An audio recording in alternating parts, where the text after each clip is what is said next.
رمضان المبارک میں 4 آدمیوں کی بخشش نہیں ہوگی۔ یہ 4 آدمی شب قدر میں بھی نہیں بخشے جائیں گے، عید کی رات میں بھی نہیں بخشے جائیں گے۔ وہ 4 لوگ ہیں کون کون سے؟ نمبر 1، شراب پینے والا۔ اتنے بڑے بابرکت اور فضیلتوں والے مہینے میں بھی شراب پینے والا نہیں بخشا جائے گا۔ کیوں نہیں بخشا جائے گا؟ وہ اس لیے کہ اس شراب کی وجہ سے بہت سے گناہ سرزد ہوتے ہیں۔ شراب گناہوں کی جڑ ہے۔ شراب انسان کی آنکھوں سے شرم و حیا ختم کر دیتی ہے، بہن اور بیوی کے درمیان فرق ختم کر دیتی ہے۔ کسی نے امام حسین کو کہا، اے حسین ابن علی، یزید کی بیعت کر لے، یزید کے ہاتھوں میں ہاتھ دے دے، اپنی جان بھی بچا لے، اپنی اولاد کی جان بھی بچا لے، خود کو بچا لو، اولاد کو بھی بچا لو۔ امام حسین نے دونوں ہاتھ اٹھائے، فرمایا لوگو اسی یزید کی بیعت کروں جو شرابیں پیتا ہے، جس کی آنکھ میں حیا کوئی نہیں، جس کی آنکھ میں شرم و حیا کا ایک قطرہ بھی نہیں ہے، اسی یزید کی بیعت کروں جو پانی کی جگہ شرابیں پیتا ہے، شراب پینے والے بدبخت کے ہاتھوں میں ہاتھ دوں۔ امام حسین نے دونوں ہاتھ اٹھائے، فرمایا لوگو ان میرے ہاتھوں کو دیکھا ہے، ان ہاتھوں کو میرے نان محمد نے چوما ہے، یہ ہاتھ کٹوا تو سکتا ہوں مگر شرابی کے ہاتھ میں ہاتھ نہیں دے سکتا، مجھے شرابی سے نفرت ہے۔ حضور صلی اللہ علیہ وسلم نے شراب کے بارے میں 10 شخصوں پر لعنت کی ہے۔ نمبر 1، شراب بنانے والے پر۔ نمبر 2، شراب بنوانے والے پر، شراب پینے والے پر، شراب اٹھانے والے پر، جس کے پاس شراب اٹھا کر لائی گئی اس پر، شراب پلانے والے پر، شراب بیچنے والے پر، شراب کی قیمت کھانے والے پر، جس کے لیے شراب خریدی گئی اس پر بھی اللہ کے رسول نے لعنت فرمائی۔ اس لیے فرمایا رمضان میں ہر ایک انسان کی بخشش ہو جاتی ہے مگر شرابی کی بخشش نہیں ہوگی جب تک وہ پکی توبہ نہیں کر پاتا۔ فرمایا دوسرا، ماں باپ کا نافرمان، ماں باپ کو ان کے نام سے پکارنے والا، باپ کو ان کے نام سے پکارنے والا، ذلیل و خوار کرنے والا، بوڑھے باپ کی عزت والی پگڑی کسی کمینے کے پاؤں تلے روندنے والا، عزت والی پگڑی خاک میں ملانے والا، جب تک توبہ نہیں کرتا تب تک رمضان کی برکتوں سے محروم رہے گا۔ جوانوں میں ہاتھ جوڑ کے عرضی کر رہا ہوں، زندگی میں کوئی ایسا کارنامہ سر انجام نہ دینا، کوئی ایسا کام سر انجام نہ دینا کہ تیرے گندے کام کی وجہ سے، تیرے کالے کرتوتوں کی وجہ سے تیرے بوڑھے باپ کی عزت والی پگڑی کسی کمینے کے پاؤں تلے نہ روندی جائے۔ فرمایا تیسرا، کسی مسلمان بھائی کی عزت پر ڈاکہ ڈالنے والا، کسی مسلمان بھائی کی عزت سے کھیلنے والا، کسی پر ظلم کرنے والا۔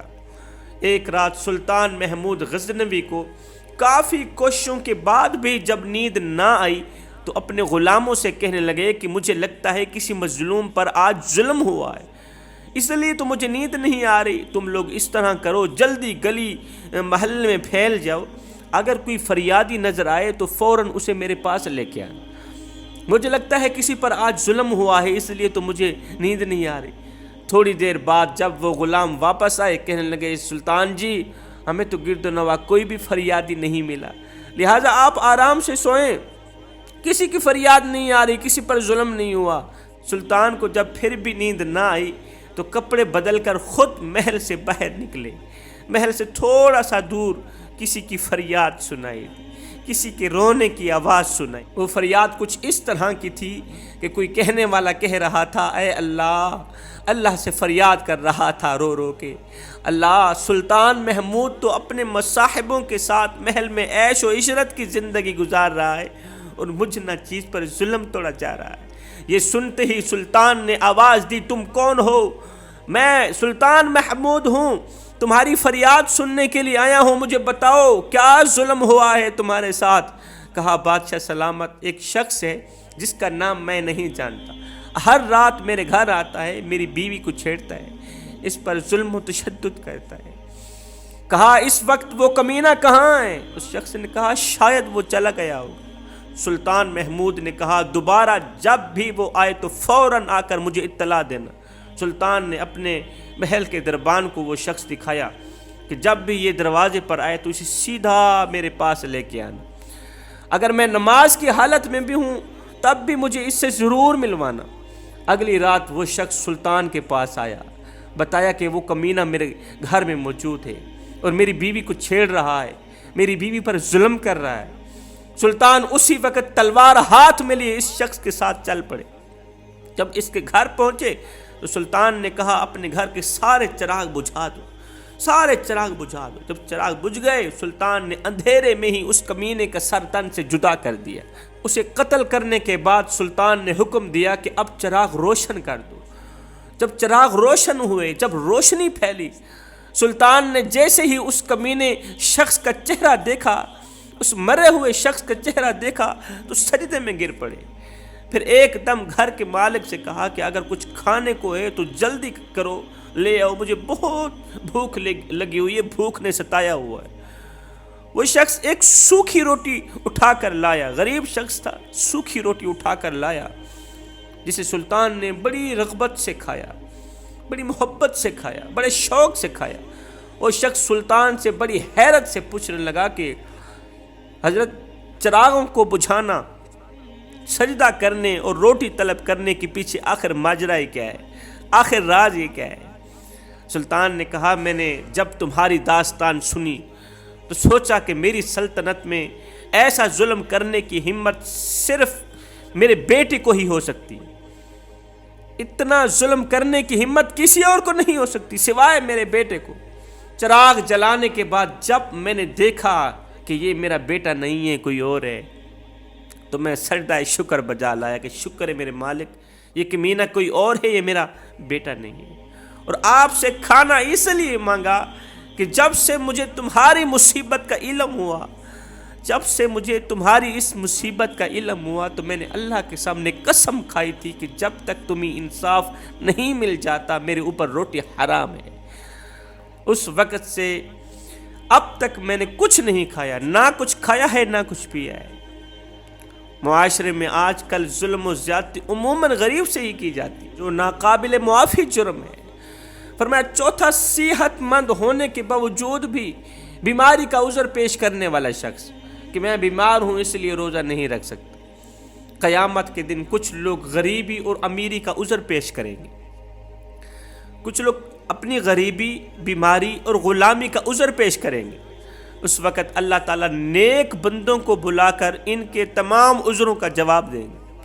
امیر لوگ کہیں گے یا باری تعالیٰ، ہم عبادت اس لیے نہ کر سکے کہ ہماری دولت نے ہمیں مصروف کر رکھا تھا۔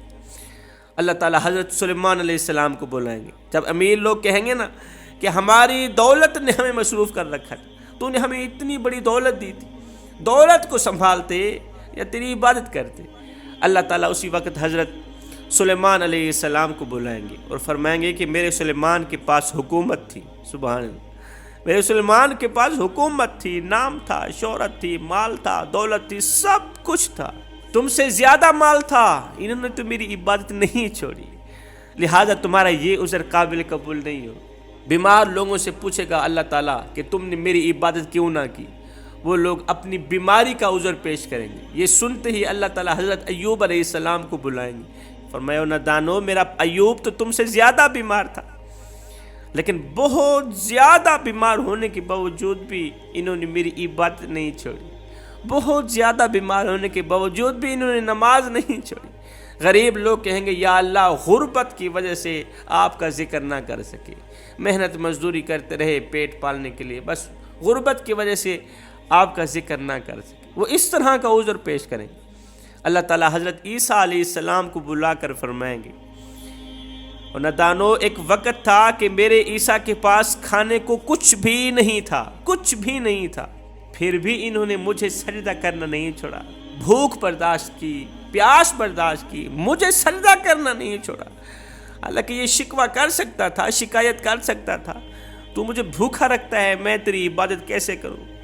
اب یہ سارے لوگ ناکام ہو جائیں گے، ناکام ہو جائیں گے۔ اللہ تعالیٰ فرمائے گا ان کو جہنم میں ڈال دو، ان کم بختوں کو جہنم میں ڈال دو۔ فرمایا صحت مند ہونے کے باوجود بھی بیماری کا عذر پیش کرنے والا شخص رمضان کی برکتوں سے محروم رہتا ہے۔ ایسے شخص کی بھی بخشش نہیں ہوتی تب تک جب تک یہ توبہ نہیں کر پاتا۔